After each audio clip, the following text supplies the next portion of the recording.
僕だから子供の頃結構殴られてたんですよ。いろんな先生に。殴られてめちゃくちゃムカついたんですけど、僕、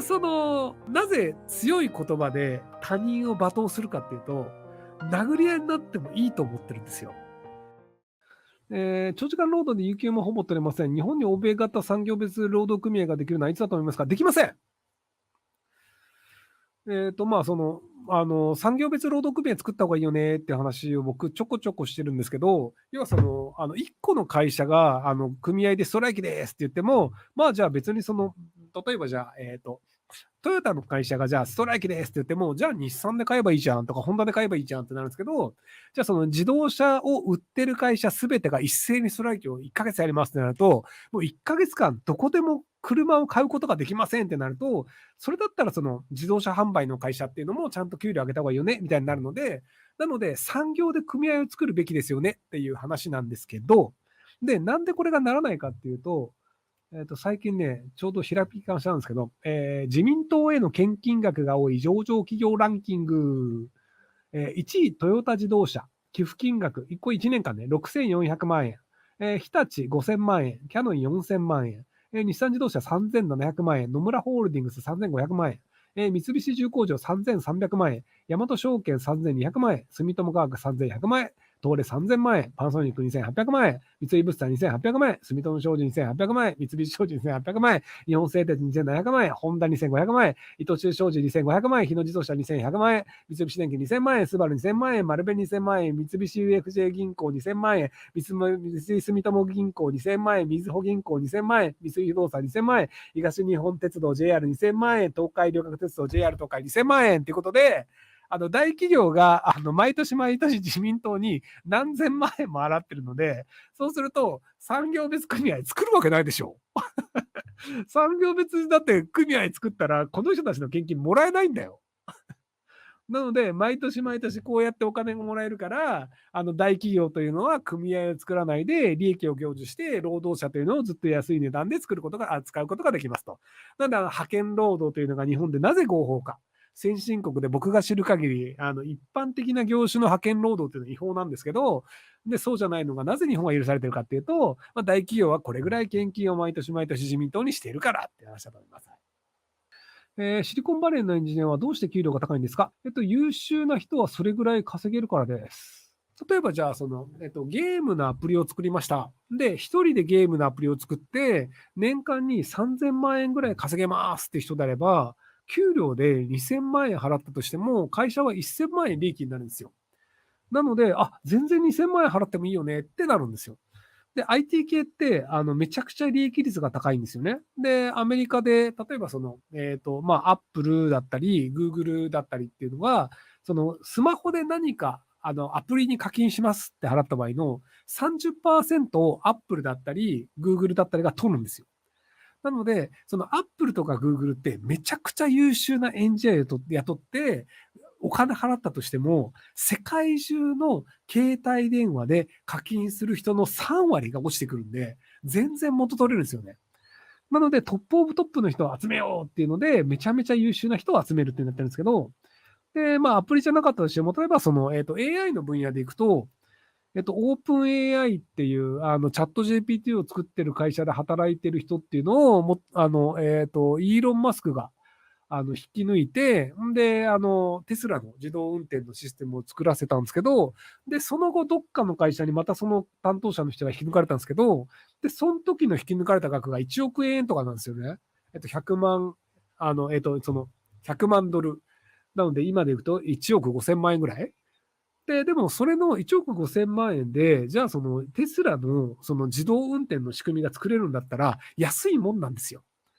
そのテスラっていう会社の株価でいくと、日本にそのトヨタ、ホンダ、マツダ、日野自動車、ダイハツ、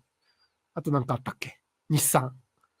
で、いろいろ日本の自動車会社いっぱいありますけど、日本の自動車会社全部を合わせた株価総額よりも、テスラの株価総額の方が高いです。はい、スバル忘れてました。すみません。っていうぐらい、EV で電気自動車というのは、それぐらい期待されててお金が集まるものなので、そのエンジニアに1億払っても全然安いよね。三菱いたわ。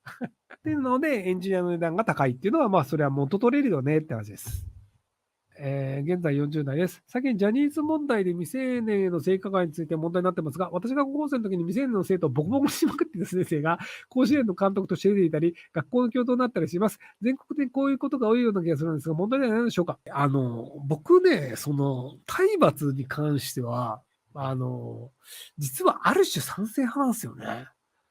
体罰良くないよねというのは一般的に言われていて、おっしゃる通りですとは思うんですよ。基本的にはその、体罰は良くないよね。殴ったりするのは良くないよね。なんですけど、僕、めちゃくちゃ口が立つ子供だったんですよ。なので、話し合いで僕のような子供を説得して納得させるのって、めちゃくちゃ難しいんですよ。なので、殴った方が早いんですよ。で、僕だから子供の頃結構殴られてたんですよ。いろんな先生に。で、殴られてめちゃくちゃムカついたんですけど、大人になってみたら、あ、このタイプは殴るしかねえよなっていうのは、僕自分でも思うんですよ。なので、このタイプの子供は殴った方が、むしろ、社会を、なんだろうな、口が上手いと、割と言いくるめられるし、コントロール可能になっちゃうんですよ。でも、世の中には理不尽なことがあって、いくら口が上手かったとしても、お前一人は生き残れるけど、他はそうじゃねえぞっていうのは、ちゃんと分かるべきだと思うんですよ。だから、言ってることは正しいけど、お前そういうこと言ってると、殴られるぞっていうのは、殴られないと分かんないんですよ。なので、僕、なぜ強い言葉で他人を罵倒するかっていうと、殴り合いになってもいいと思ってるんですよ。要は大人が殴り合いになった場合は、めっちゃ金取れるって分かってるし、殴られ方によっていきなり死ぬっていう殴られ方はしないっていうのも分かってるので、なので、殴り合いになったとしても、全然僕有利に立ち回れますよっていうのが分かった上で、目の前の他人をディスるんですよ。なので、要はちゃんと殴られるというのが分かってないで、口先だけでいくと、後でめちゃくちゃ大人になると困るんですよ。なので、僕は殴られるリスクもあるし、殴り合いになっても大丈夫っていうのが分かった上で、他人をディスって、人を馬鹿にして嫌な気分を味わわせるっていうのをやってるんですよ。なので、そこのちゃんと分かった上で、他人をディスって気持ちいい気分になるっていう嫌な性格を満足させるっていうのがやってるんですけど、ただ、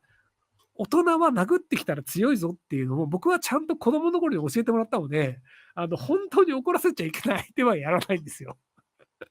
例えばじゃあ、観客がいない状態で、ナイフを持ってる人に対してディスったりしないんですよ。刺されて終わるからね。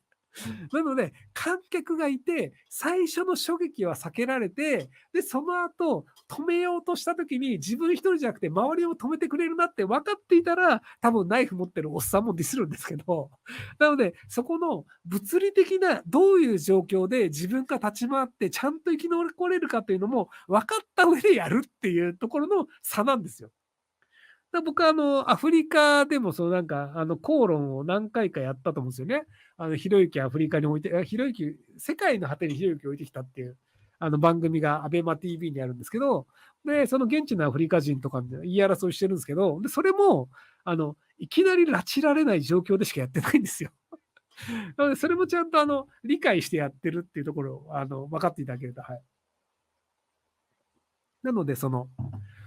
口喧嘩に強い人という風に、僕多分見られてると思うんですけど、口喧嘩の後に起きる出来事があったとしても、そこをなんとか対処できるよねというのを分かった上でやってるんですよ。なので、口喧嘩の後に何か起きた時に、これはまずいなっていうところでは口喧嘩しないんですよ。なので、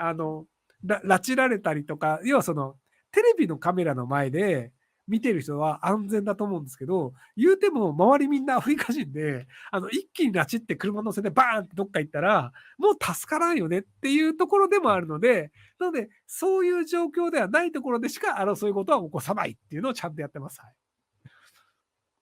なので、子供は殴られた方がいいと僕は薄々思ってるんですけど、一般的には、理解されないと思うので、なので、まあ、殴るべきであるというわけでもないんですけど、ただ、殴られないとわからない世界というのもあるし、世の中というのは実は理不尽で、暴力というのはそこら中にあるので、なので世の中に暴力というのはあるよねというのをちゃんと理解してもらうっていうのは、僕、子供のうちにちゃんと分かってもらう方がいいんじゃないかなと思ってて、戸塚ヨットスクールの人が、ある程度の暴力っていうのは教育にとって必要だよねって言ってるのは、僕は結構同意しちゃうんですよ。まともな子供であれば、暴力がなくても物は覚えられるんですけど、暴力がないと覚えられない子供ってやっぱいるんですよね。なので、まあ、アメリカの学校とかフランスの学校とか、やっぱ先生殴んないんですよね。